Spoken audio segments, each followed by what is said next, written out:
এই জন্য বলি, আপনি রব আল্লাহকে মানেন নাই, আপনি রিজিকের মালিক আল্লাহকে মানেন নাই। অথচ আল্লাহ কোরআনে বলেছেন ইন্নাল্লাহা হুয়ার রাজ্জাক, নিশ্চয় রিজিক দাতা কে। অথচ আপনি বলতেছেন হুজুর আমার কিছুই করার নাই, এটা আমার রিজিক। আমি বলি ভাই, আপনি রিজিক বলেছেন কি বিষয়টাকে, যেটা আমার আল্লাহ হুকুম করে নাই। অতএব আপনি আল্লাহকে রব্বুর রিজক মনে করেন না, আপনি আল্লাহর জায়গায় চাকরিকে রব বানায় নিছেন। আপনি চাকরিকে রব বানাইছেন। হারাম আদেশ করলে, অন্যায় আদেশ করলে আপনি মানেন। সেম ভাবে মুমিনের জেলখানা দুনিয়া কেন বলা হয়েছে, আর দুনিয়া সিজনুল মুমিন এ কথা কেন বলা হয়েছে? এই জন্য বলা হয়েছে যে দুনিয়াতে মুমিনের মন যা চায় তা সে করতে পারবে, বাস এটাই এই হাদিসের মূল অর্থ। মুমিন যদি ইমানদার হয়, আল্লাহকে বিশ্বাস করে, সে তো আল্লাহকে ভয় করে, সে তো জানে আল্লাহ জানেন। আল্লাহ বলছেন ওয়াকুল্লুহুম আতিহি ইয়াউমাল কিয়ামাতি ফারদা, প্রত্যেক মুমিনকে আল্লাহর সামনে একা একা দাঁড়াতে হবে। মুমিন না, কাফেরকেও দাঁড়াতে হবে। সকল মানুষকেই আল্লাহর সামনে এক একজন করে কি করতে হবে, কথা বলে। তো যেহেতু আল্লাহর সামনে দাঁড়াতে হবে, জবাব দিতে হবে, তাইলে নামাজের সময় বাদ দিয়া আমি কি বাজারে ঘুরতে পারবো?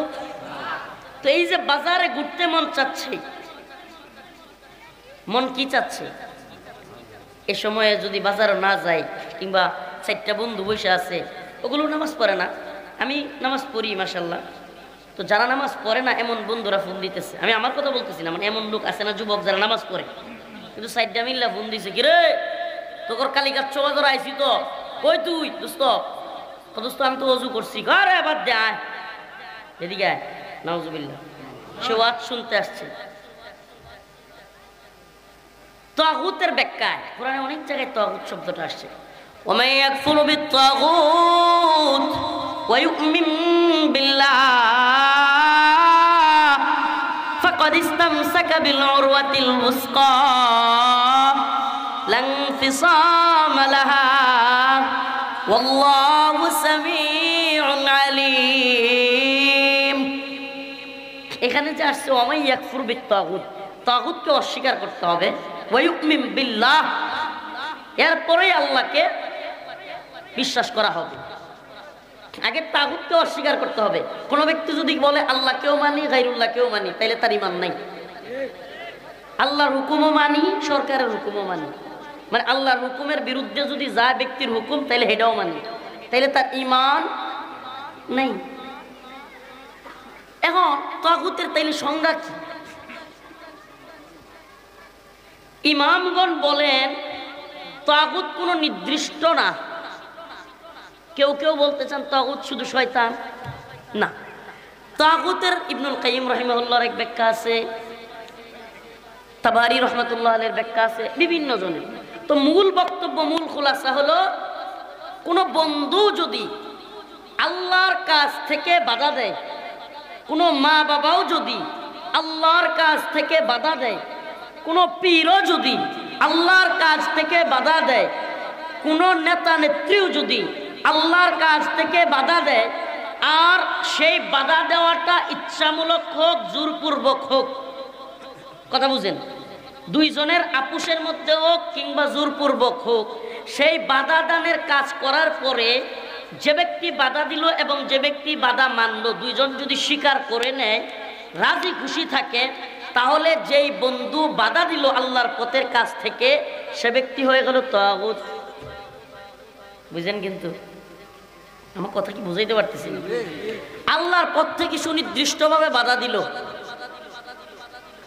এক যুবক আর এক যুবতীকে বিয়ে পড়ানো হচ্ছে, কোন ব্যক্তি আয়সা বলল যে এদের বয়স 21 হয় নাই, বিয়ে দিতে পারবেন না।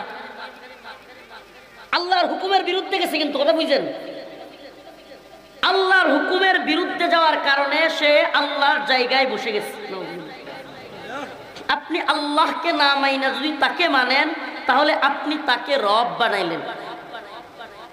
কথা ভালোভাবে বুঝবেন। কোন ব্যক্তি চাকরি করে, কথাগুলো বলতেছি খুব ভালোভাবে বুঝবেন, কিন্তু কোন ব্যক্তি চাকরি করে, শাইখুল হাদিস আল্লামা মামুনুল হককে পিটাইতে হবে, গালি দিতে হবে। এখন সে ব্যক্তি, তাকে জিজ্ঞেস করা হলো যে আপনি এই কাজ কেন করতেছেন? বলবে আমার এটা রিজিক, আমার কিছু করার নাই, আমার চাকরি, আমার কি রিজিক। আমার কথা বুঝতেছেন না নাকি একটু কঠিন হয়ে যাচ্ছে? আমি একবার সহজে ভাঙায়া যুক্তি উপস্থাপন করে বুঝাইতেছি। আমরা যে ঈমান বিধ্বংসী কাজ কিভাবে করতেছি, আল্লাহর কাছে না চায়া গায়রুল্লাহর কাছে কিভাবে চাচ্ছি, এটা বোঝানোর জন্য কথাগুলো বলতেছি। কোন ব্যক্তি আল্লাহর কাছে না চায়া জেনে শুনে যদি, জেনে বুঝে যদি বাবার কাছে, পীরের কাছে, শায়েখের কাছে সন্তান চায়, তাহলে তার ঈমান চলে যাবে। ভালো, এটি কঠিন কথা একটু, শুধুমাত্র মানে নরম নরম অস্ত্র অনেক শুনছেন। আসলে আমাদের ঈমান কিভাবে চলে যায়, এটা হলো মূল বিষয়। আমরা ছোটবেলায় হাদিস পড়ি নাই, আখলিস দীনাকা। আমি চাচ্ছিলাম এটা বলেন আপনারা, এই এক ফি টান দিয়ে আমরা পড়ছি, এখনো অনেকে এক ফি বলছি। কাফায় এক ফি টান হয় না, তবুও আমরা এটা যে পড়ছি, মুখস্থ করছি, এইভাবেই আছে। আখলিস দীনাকা ইয়াকফিকাল আমালুল কলিল, এভাবে পড়ছি।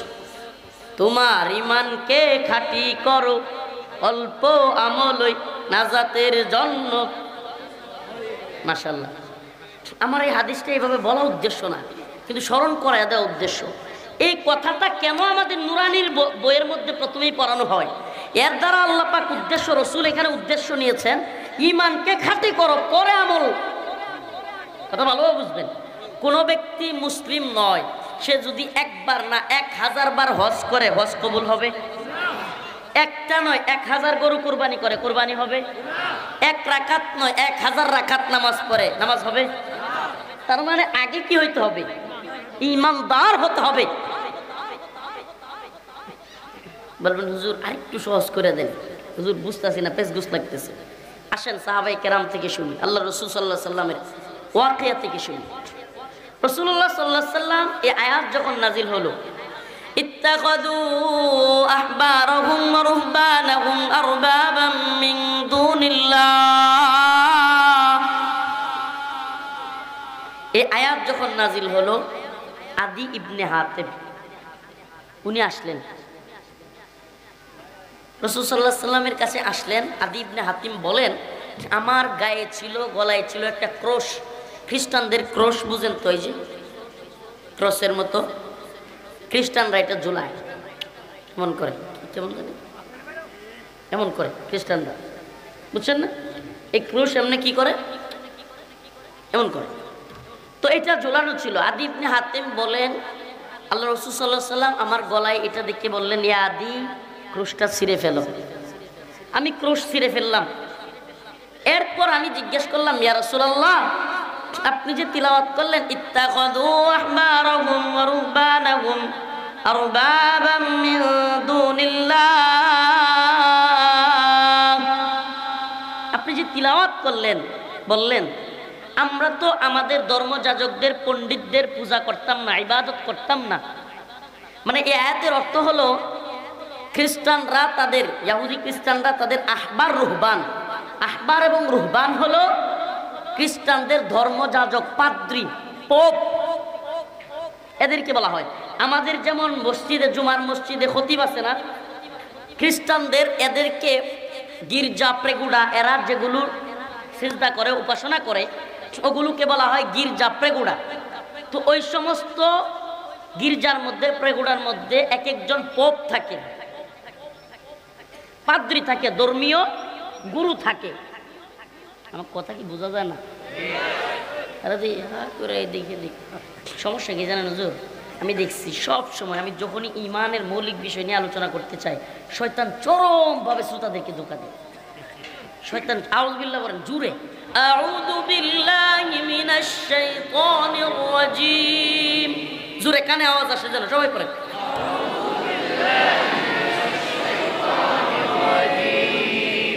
মাশাআল্লাহ। কিন্তু রাজনৈতিক বক্তব্য দিলে হুজুর দেখেন, জজবাতি বক্তব্য দিলাম, সব তাকবীর টাকবীর দিয়ে একবার খুব একবারে খুব খেয়াল করে। কিন্তু ইমানের মৌলিক বিষয় নিয়ে কথা বলতেছি। প্রিয় হাজিরিন, কথা ভালোভাবে বোঝার চেষ্টা করেন। আদি ইবনে হাতেব বললেন, ইয়া রাসূলুল্লাহ, আপনি বলতেছেন আমরা আমাদের খ্রিস্টানদের ধর্মগুরুদেরকে, পোপদেরকে আমরা ইবাদত করি। কই, আমরা তো কখনো তাদের ইবাদত করি না। আল্লাহ রাসূল সাল্লাল্লাহু আলাইহি সাল্লাম বললেন, আদি, তোমাদের পাদ্রীরা, তোমাদের পোপরা যখন আহবার রুহবানরা আল্লাহ পাক তোমাদের জন্য যা হালাল করছেন, হালাল হালাল, সেটাকে তারা হারাম বলতো, তোমরা কি মেনে নিতে কিনা? আদি ইবনে হাতেম বলেন, হ্যাঁ মেনে নিতাম। আল্লাহ রাসূল বললেন, আচ্ছা, আল্লাহ তাআলা তোমাদের তাওরাত এবং ইনজিলে যেটাকে হারাম বলতেন, আর তোমাদের ধর্মযাজকরা, পাদ্রীরা, তোমাদের ধর্মগুরুরা সেটাকে যদি হালাল বলতো, তোমরা সেটাও মেনে নিতে কিনা? আদি ইবনে হাতেম বললেন, হ্যাঁ মেনে নিতাম। রাসূল সাল্লাল্লাহু আলাইহি সাল্লাম বললেন, ফাতিলকা ইবাদাতুহুম ইয়াহুম, এটাই হলো তোমাদের ধর্মগুরুদের ইবাদত। সুবহানাল্লাহ। তার মানে কি বোঝা গেল? কোন ব্যক্তি যদি আল্লাহর বিরুদ্ধে কোনো কথা বলে, কোন ব্যক্তি যদি আল্লাহ পাক যা বলেননি কোরআনে এমন বক্তব্য দেয়, এমন কিছু করতে বলে, সেই ব্যক্তির কথা মেনে নেওয়া, আল্লাহকে বাদ দিয়ে সেই ব্যক্তিকে রবের আসনে বসানো, সেই ব্যক্তি হলো তাগুত। তাকে অস্বীকার করতে হবে। তাকে কি করতে হবে? এটা আমার কথা নয়। ওমাই ইয়াকফুর বিত্তাগুত ওয়া ইউমিন বিল্লাহ ফাকাদ ইসতামসাকা বিল উরওয়াতিল ওয়াসকা লা ইনফিসামা লাহা ওয়াল্লাহু সামিউন আলীম। আচ্ছা বলেন, ফজরের নামাজ এই বিবাড়িয়ার কালীকচ্ছ বাজারের মুসলমান, সরাইল থানা, না সরাইল থানার মুসলমান, ফজরের নামাজ কয়টা এখন? 5:40, 5:50, 5:30, অনেক জায়গায় অনেক রকম, তাই তো? 5:30, 6টা। আচ্ছা বলেন, আগামীকালকে যদি বলা হয় 6টার নামাজ 10টায় পড়তে হবে, এটা সরকারিভাবে ঘোষণা করা হইল, মানবেননি? সব গরম হয়েছে না। এটা কি আল্লাহর বিধান নাকি? ফজরের নামাজ কার বিধান? আল্লাহর বিধান বাতিল করবে না। সময়টা শুধু একটু এদিক সেদিক করছে, আপনারা গরম হয়ে গেছে, মানবেন না, ঠিক না? বাতিল করে নাই, কিন্তু কি বলছে, শুধু টাইমটা একটু পরিবর্তন। আচ্ছা বলেন, নামাজ পড়া সবের কাজ না গুনাহের কাজ? রোজা রাখা সবের কাজ না গুনাহের কাজ? কোন ব্যক্তি যদি বেশি বেশি নফল রোজা রাখে, সবের কাজ না গুনাহের কাজ? কোন ব্যক্তি বেশি বেশি নফল নামাজ পড়ে, সবের কাজ না গুনাহের কাজ? কিন্তু এক ব্যক্তি নফল রোজা রাখা যেহেতু সবের কাজ, এই যে রমজানের ঈদ আসতেছে না, ঈদের দিনও সে রাখবে, সবের কাজ না? আপনারাই বলছেন নফল রোজা রাখা সবের কাজ, ঈদের দিন না? নামাজ পড়া সবের কাজ না গুনাহের কাজ? ঠিক যখন সূর্য উদয় হয় তখন যদি কোনো ব্যক্তি নফল নামাজ পড়ে, আপনারাই বলছেন নফল রোজা রাখা, নফল নামাজ পড়া সবের কাজ।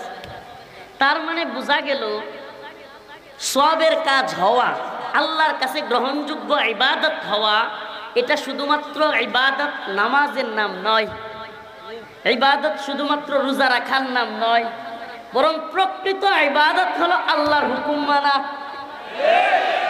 আমি মনে হয় বুঝাইতে পারিনি।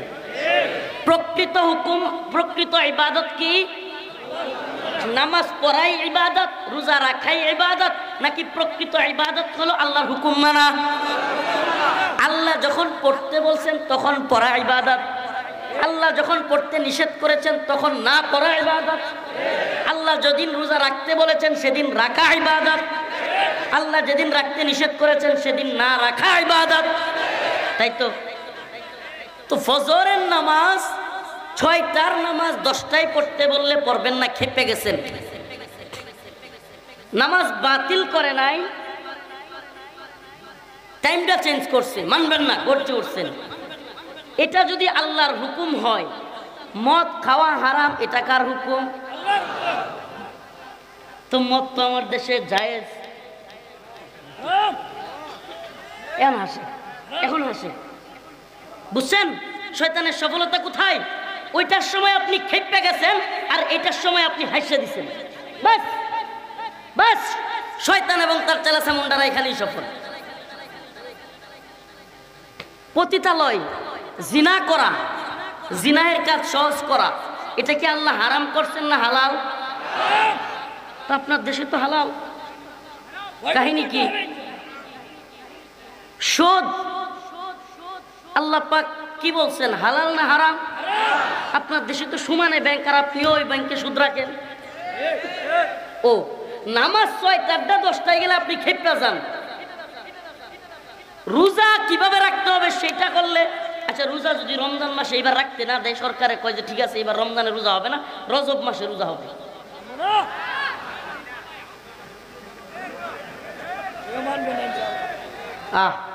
ও মুসলমান, তোমাদের কাছে আমার একটাই মেসেজ।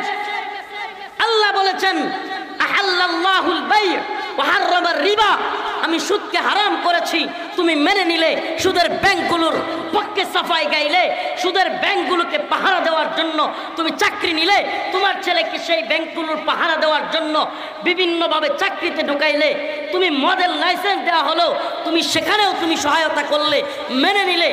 আল্লাহ বলেছেন ইন্নামাল খামর ওয়াল মাইসির ওয়াল আনসাব রিজসুম মিন আমালিশ শাইতান, মদ জুয়া এগুলো শয়তানের কাজ, আমি এগুলো হারাম করলাম। আল্লাহ বলেছেন সুদ আমি হারাম করলাম। আল্লাহ বলেছেন আয-যানিয়াতু ওয়াজ-যানি ফাজলিদু কুল্লা ওয়াহিদিন মিনহুমা মিআতা জালদা, ব্যভিচারী পুরুষ মহিলা, জিনাকারিনী পুরুষ মহিলাকে মিআতা জালদা, অবিবাহিত হইলে 100 বেত্রাঘাত লাগাইতে হবে, বিবাহিত হইলে রজম পাথর মেরে মারতে হবে। আর তোমার দেশে পতিতালয়ের লাইসেন্স আছে। আমাকে বলো, এই 3টা বিষয় বললাম, আরো অনেক বিষয় বলতে পারবো। বিবাহের ক্ষেত্রে 18 বছরের যুবক যুবতী বিয়ে করে ফেলছে, 21 হয় নাই, ইমামকে মামলা দিয়ে দিচ্ছে, ইমামকে জেলে ভরে দিচ্ছে, কাজীকে জেলে ভরে দিচ্ছে।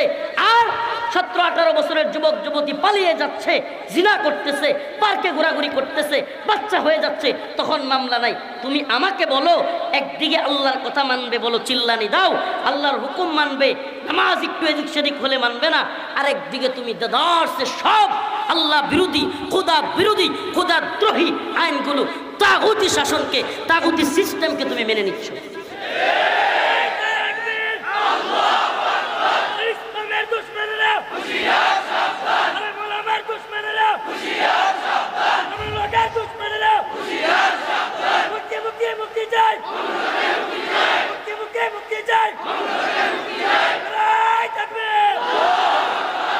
প্রিয় উপস্থিতি, তাহলে আমাদেরকে দিনটাকে মৌলিকভাবে বোঝার চেষ্টা করতে হবে।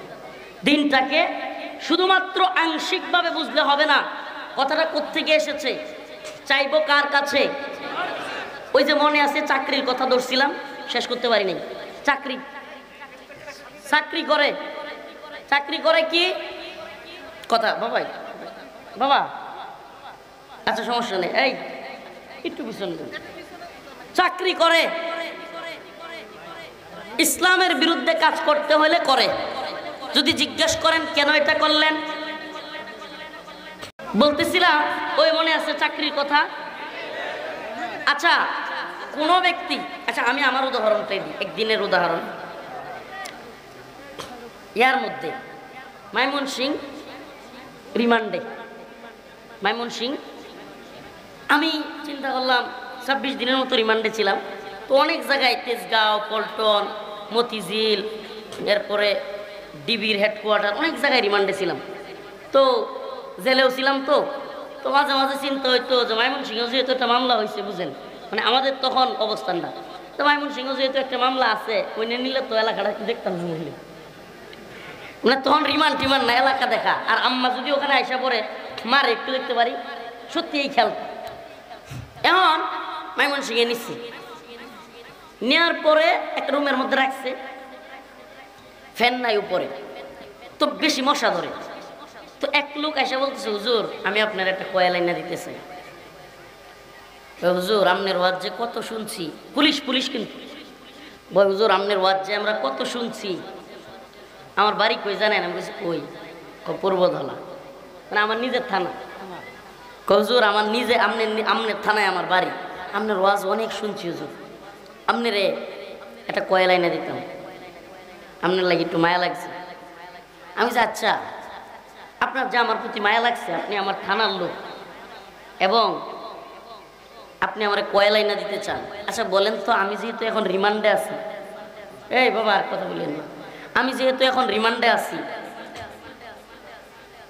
আপনার উপরের অফিসাররা যদি এখন কয় যে হুজুরের লাঠি দিয়ে পিটাইতে হইব, কি করবেন? হুজুর তাইলে তো আমার কিছু করার নাই, পিটাইতে হইব। কোর্ট করতেছি, একটু বাড়ায় না।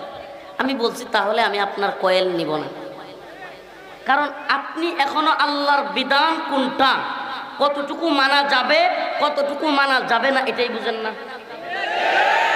কথা ভালোভাবে বুঝেন, এটাই তো বুঝেন না আপনি। আপনাকে হারাম আদেশ করলেও আপনি মানবেন।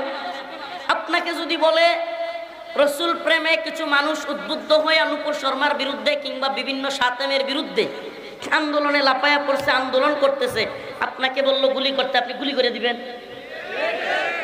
আপনি কি দিন বুঝছেন? তাই প্রিয় ভাই, এই জন্য বলি, আপনি রব আল্লাহকে মানেন নাই, আপনি রিজিকের মালিক আল্লাহকে মানেন নাই। অথচ আল্লাহ কোরআনে বলেছেন ইন্নাল্লাহা হুয়ার রাজ্জাক, নিশ্চয় রিজিক দাতা কে। অথচ আপনি বলতেছেন হুজুর আমার কিছুই করার নাই, এটা আমার রিজিক। আমি বলি ভাই, আপনি রিজিক বলেছেন কি বিষয়টাকে, যেটা আমার আল্লাহ হুকুম করে নাই। অতএব আপনি আল্লাহকে রব্বুর রিজক মনে করেন না, আপনি আল্লাহর জায়গায় চাকরিকে রব বানায় নিছেন। আপনি চাকরিকে রব বানাইছেন। হারাম আদেশ করলে, অন্যায় আদেশ করলে আপনি মানেন। যে কথা থেকে এই কথাগুলো, এতগুলো কথা আসছে। বন্ধু বলল দোস্ত আয় বাজারে, তোর বাজারে আইছি আড্ডা দেই, আর আপনি সেই দুস্তের কথা শুনলেন, আর সেও এ কথায় রাজি, এ কথায় খুশি, অথচ আপনি বুঝতেছেন না এটা আল্লাহর বিরুদ্ধে যাচ্ছে। আপনার নেতা আপনাকে নামাজ পড়তে দেয় না, খারাপ কাজের আদেশ করে, আপনাকে অন্যায় কাজের আদেশ করে, কাউকে মারতে বললে আপনি মারেন, হারাম কাজে শরীক হন। আপনি আল্লাহর পথে চলতে চললে সে বাধা দেয়, আল্লাহর বিরুদ্ধে, আল্লাহর বিপক্ষের কাজে নিয়ে যায়। আপনি ফিলিস্তিনের পক্ষে থাকতে চান, সে ইসরায়েলের পক্ষ নেয়, আর আপনিও তাকে সাপোর্ট করে ইসরায়েলের পক্ষ নিয়ে নেন। আপনি কাশ্মীরের পক্ষে থাকতে চান, আর আপনাকে পত্তলিক মুশরিকদের পক্ষ নিয়ে নেয়, আপনিও তার পক্ষে থাকেন, দালালি করেন। তবে মনে রাখবেন, আপনি আপনার রবকে নয়, আপনার নেতা নেত্রীকে, আপনার শায়েখকে, আপনার পীরকে রব বানায় নিলেন। কথা একদম খোলাসা করছি। আল্লাহর কাছে চাইতে হবে, আল্লাহকে মানতে হবে। আচ্ছা বলেন, কথাগুলো আরো সহজ করে দিই। আমি আপনি যে কালিমা না পড়লে মুসলমানই না, সেই কালিমাটার নাম কি? লা ইলাহা। এই ইলাহ মানে কি? এই ইলাহ মানে বুঝি আমরা, লা ইলাহা, কোনো ইলাহ নাই, ইল্লাল্লাহ, আল্লাহ ছাড়া। আল্লাহ পাক কালিমার মধ্যেও প্রথমে আনছেন ইলাহ, মানে আল্লাহ পাক প্রথমে অস্বীকার করতে হবে।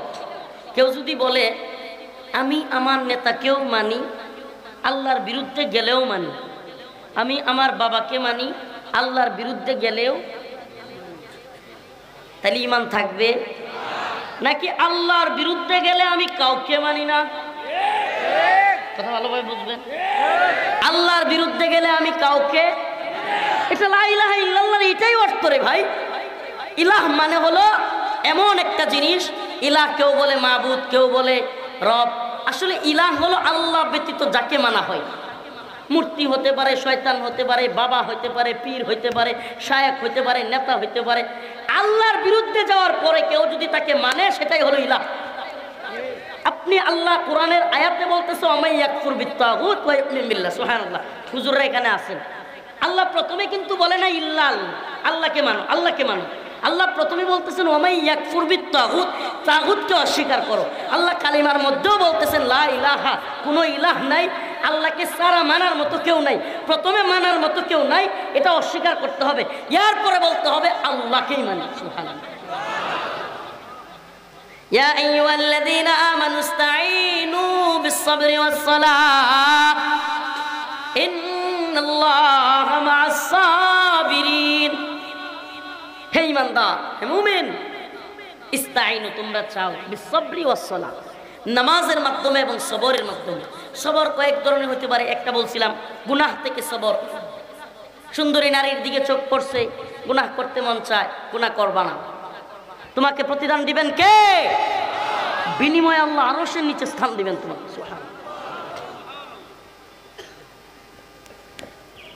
বেতন মাত্র 10,000 টাকা। মাস শেষে বউরে ভালো কিছু কিনা দেওয়া যায় না, বাজার করা যায় না, ঘর ভাড়া দেওয়া যায় না, তবুও কষ্ট করে চলো। হঠাৎ করে একদিন একটা কাজের বিনিময়ে, একটা সাইনের বিনিময়ে এসে গেছে 50। একটা সাইন দিলে কত? এই যে দিতে মন চাচ্ছে, হ্যাঁ, ইচ্ছা করলেই তো বউর জন্য একটু গহনা কিনতে পারতাম, ইচ্ছা করলেই তো এই মাসের বেতন দিয়াও ফ্রিজ কিনতে পারতাম একটা ঘরের লেগে। কিন্তু আপনি দিচ্ছেন না সাইনটা। কেন? কারণ অন্যায়। এই যে দিচ্ছেন না, কষ্ট করতেছেন, এটাই আপনার জন্য, এই যে দুনিয়া সিজনুল মুমিন, এটাই তো জেল। আপনি ইচ্ছার বিরুদ্ধে যাচ্ছেন, আপনার মালিককে খুশি করতে চান, আপনি দুনিয়াকে খুশি করতে চান না। এই যে সবর করলেন, সবর আনিল মাসিয়ত, গুনাহ থেকে, এজন্য আল্লাহর কাছে বদলাস। মন চাচ্ছে যে ঠিক আছে, এক জায়গায় ব্যবসা করে, মাল পাঠাইতে হবে, এক ট্রাক বইরে মাল পাঠাইতে হবে। এখন এক ট্রাক মালের মধ্যে 2-4টা বস্তা ঢুকাই দিলে উল্টা পাল্টা কোনো সমস্যা নেই। এন থেকে সরাইল থেকে লয়ে যাবো গিয়ে একবারে চট্টগ্রাম, খুঁজে পাইব নি আমার। এই যে 4টা বস্তা দিয়ে দিলে একটু বেশি আসতো।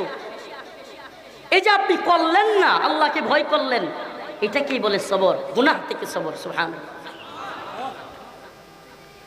1 লাখ টাকা একজনকে দিবেন, আরে আমরা কি বলবো, হুজুরদের হাদিয়ার ভিতরে অনেক সময় গুলো বলে। এমন লোক আছে হুজুরদের হাদিয়ার ভিতরে সিরা টাকা, তারপরে জাল টাকা এগুলো ঢুকায়। এই যে 2-4টা ঢুকায়া দিলে কি হয়ে গেল, বাইরে গেল। এই যে ঢুকায়া দিলেই আপনার একটু টাকাটা কম লাগতেছে, এটা হাদিয়ার ক্ষেত্রে না শুধু। আল্লাহ মাফ করুক, আমি কেন বললাম যে এত গুরুত্বপূর্ণ একটা কাজেও তারা ঠকায়, তো অন্যান্য কাজে কি করতে পারে এরা? দিনই কাজে। আরে বাবা, হুজুরে হাদিয়া দিলে দিয়েন না, 2000 কম দেন। আশ্চর্য না? যে হুজুর বলে নাই আপনাকে 1 লাখ দিতে হবে, নাইলে আসবো না, তাকে দিলে 2000 কম দিয়ে দে। আপনারা তো সে গালি দিবে না, কিন্তু বেশি দেখাইতে হবে, এই জন্য গুনাহ করে ফেলেন। নাউজুবিল্লাহ। শুধু এটাই না, অনেক ব্যবসায়ী আছে, অনেক লোক আছে মাপের মধ্যে কম দেয়, কিংবা টাকার ভিতরে টাকা ঢুকায়া বিভিন্ন লোকের ঠগায়। আছে না নাই? প্রিয় হাজিরিন, এই যে এগুলো করলেন না, মনকে করতে মন চায়, মন তো নফস তো গুনাহ করতে মন চায়, কিন্তু আপনি কি করলেন, তাকে বাইন্দা রাখলেন। এটা সবর। সবর আনিল মুসিবা। সবর আরেক প্রকার হলো মুসিবতের সবর। মুসিবতের সবর। হঠাৎ করে আপনার গরুটা মারা গেছে, বড় গোয়ালের গরুটা, আহা, কোরবানির ঈদে এইবার গরুটারে আমি 1.5 লাখ টাকা বিক্রি করতাম, গরুটা মারা গেল। এখন কি করতেছে, হাই হাই কি হইল, হাই হাই সর্বনাশ, আমার সব শেষ, কান্দা কুড়ি, হাই আফসুস। এটাকে সবর বলে না। এই হাই আফসুস করেন ওয়ালাদের সাথে আল্লাহ নাই। আল্লাহ বলছেন ইন্নাল্লাহা মা'আস সাবিরিন, আমি সবরকারীদের সাথে আছি। সুবহানাল্লাহ। ছেলেটা মারা গেছে, মেয়ে মারা গেছে, আল্লাহর জিনিস নিয়ে গেছে কে?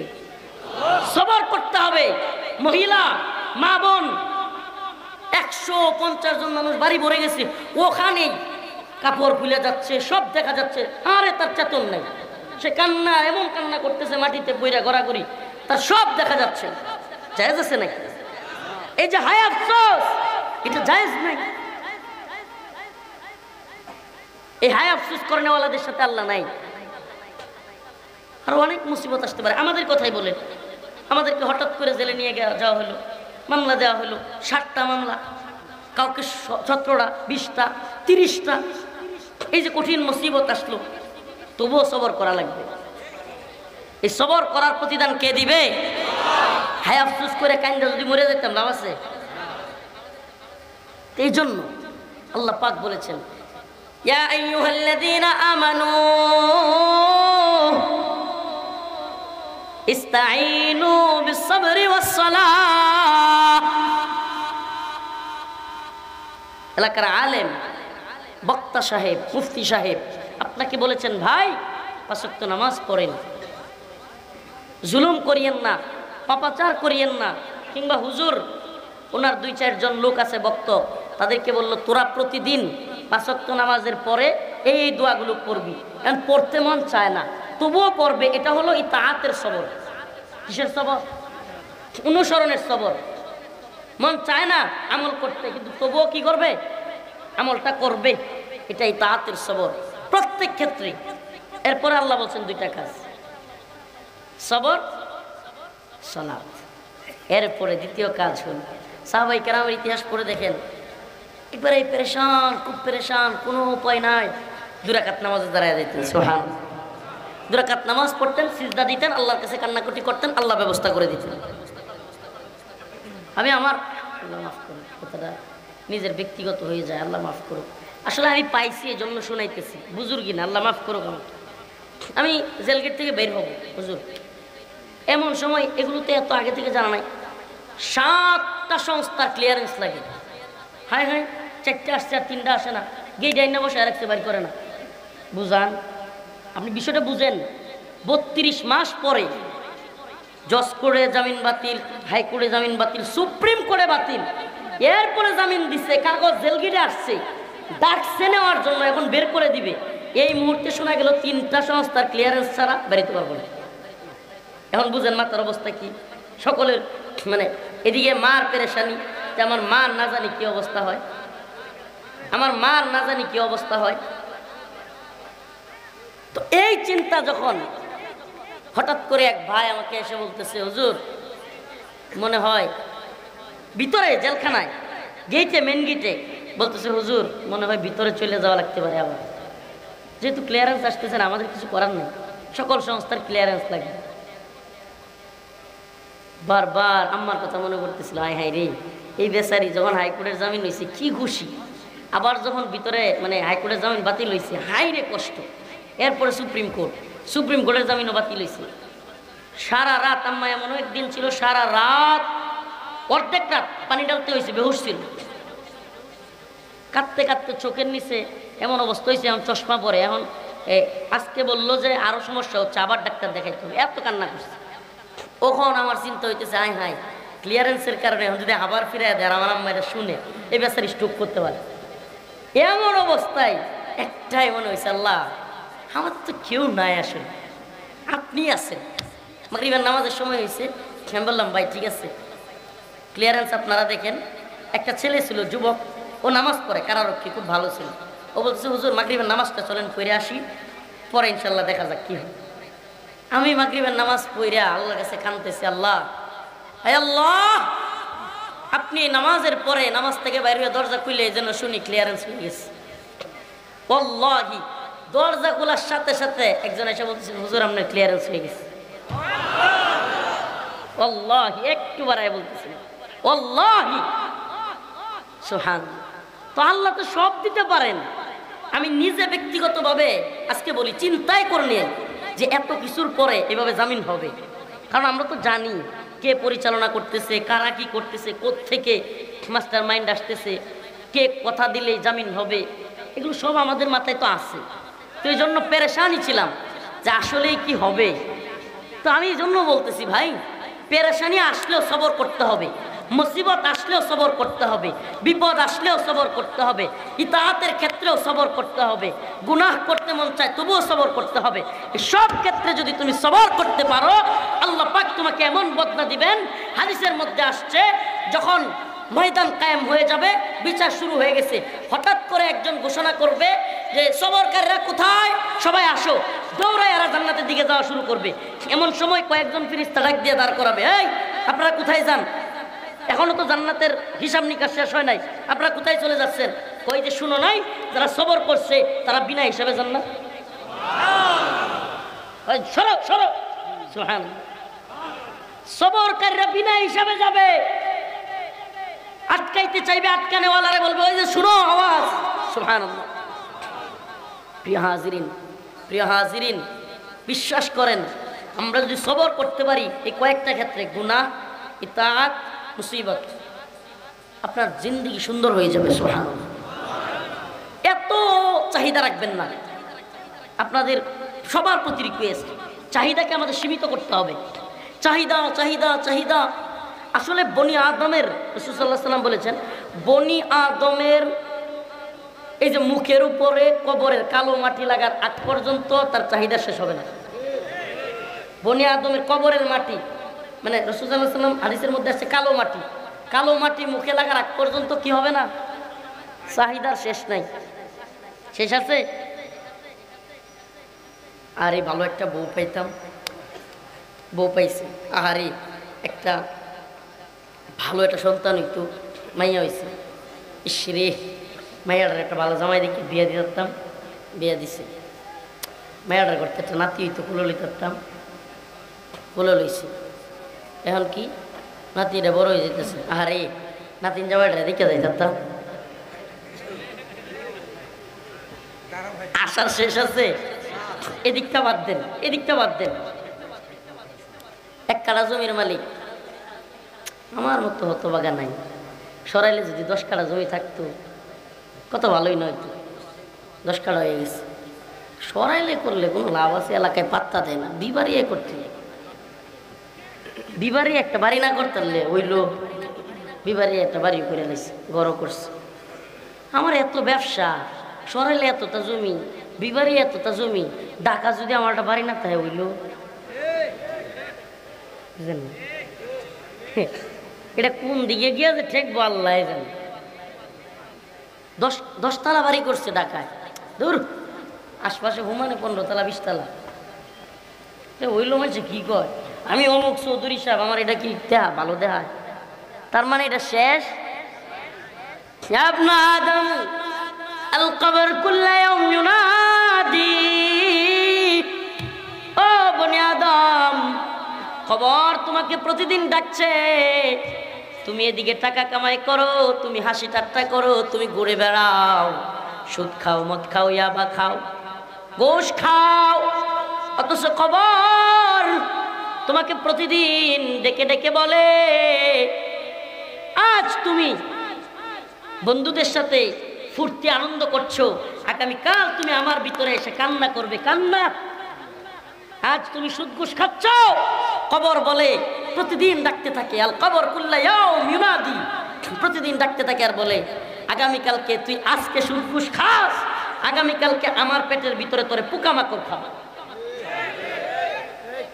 তুই আজকে অনেক বন্ধু বান্ধব লইয়া মোটরসাইকেল দিয়া হরন বাজায়া বাজায়া এলাকায় রেলি করস, এলাকায় একবার লাড়ি সুড়া নিয়ে ঘুরস, আগামীকালকে তুই একা একা চিৎকার করে কান্না করবি। প্রিয় ভাই, আসেন আল্লাহর দিকে ফিরে আসেন। নামাজ পড়া লাগবে আমাদেরকে, ওয়াদা দেন। নামাজের আসলে ওয়াদ চলে না। নামাজের জন্য ইমাম আহমদ ইবনে হাম্বল মাশাআল্লাহ অনেকগুলো ইচ্ছা করে হাত তুলতেছে, লিল্লাহি তাকবীর। আজকে থেকে আমরা 5 ওয়াক্ত নামাজ ছাড়বো না। ফরজ নামাজ ছাড়বো। ফরজ নামাজ কি ঐচ্ছিক নাকি আল্লাহ প্রদত্ত? ঐচ্ছিক নাকি বাধ্যতামূলক? আল্লাহ যেটা বাধ্য করছে, আল্লাহ যেটা ফরজ করছে, এটা ছাড়বার কোনো বিধান আছে? হাত নামা। মেয়েলারা না হয় হায়েজ নেফাজ থাকলে মাপ পায়, আমরা তো মাপ পাবো, সুরত নেই, পড়তেই। যাকে আস্তে আস্তে কইছি শুনছে না, আলহামদুলিল্লাহ।